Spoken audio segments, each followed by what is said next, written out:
Hello guys! Welcome to Lourdes Friends. Yung nakikita niyo is yung bus namin. Bali, 3 bus kami ng mga Pilipino from Barcelona papunta dito sa Lourdes Friends. Yearly daw nila to ginagawa and I'm so grateful na nakasama ako. Pagdating mo dito dito nag-park yung bus namin and grabe, parang paradise yung place. Ang ganda, ang linis, and super lamig.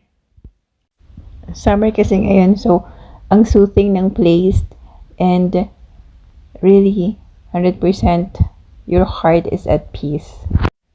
Last August pa to, bali opening ng pilgrimage. Hindi ko lang siya na-upload agad kasi hindi ko alam kung paano ko siya ika-cut since 5 hours tong video na to. And wala akong plan sana na i-cut kasi gusto ko lahat yung video kaya lang ayaw din siya tanggapin sa YouTube. So, I need to cut it short. Medyo nagka-aberya kami bago pumasok kasi may mga kasama kaming medyo old na and may mga dala silang container which is paglalagyan nila ng holy water. So, ang ini-insist nila is ipasok sana yung bus since pwede namang maipasok sana yung bus na mas malapit dun sa church. Kaya lang yung driver is, hindi siya Pinoy. Yung driver is Spanish ata siya. So, ini-insist niya na hindi kasya. Ganun. Eh, may nasa likod kami. Kasya naman.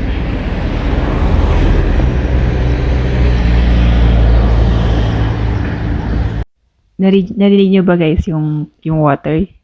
Para siya kumakanta, di ba? I don't know, ganun yung interpretation ko na narinig ko siya. Nakita niyo ba? Kahit saan pala talagang place, meron pala yung nanlilimos. Pero dito yung nanlilimos, pag nakita mo, hindi sila mukhang nanlilimos. Parang mukha pa silang mamimigay nung nililimos nila. Hindi ko na siya i-focus syempre. Yan, yung nakikita niyo, bilihan ng mga souvenir yan. Ang daming ganyan, sunod-sunod. Pero guys, sobrang expensive.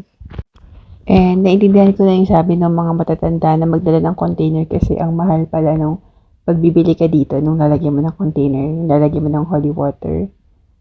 Super pricey. Tapos yung cross na yan yung last station sa pilgrimage. Bale, gagawa ko ng separate video for that. And welcome! We're here!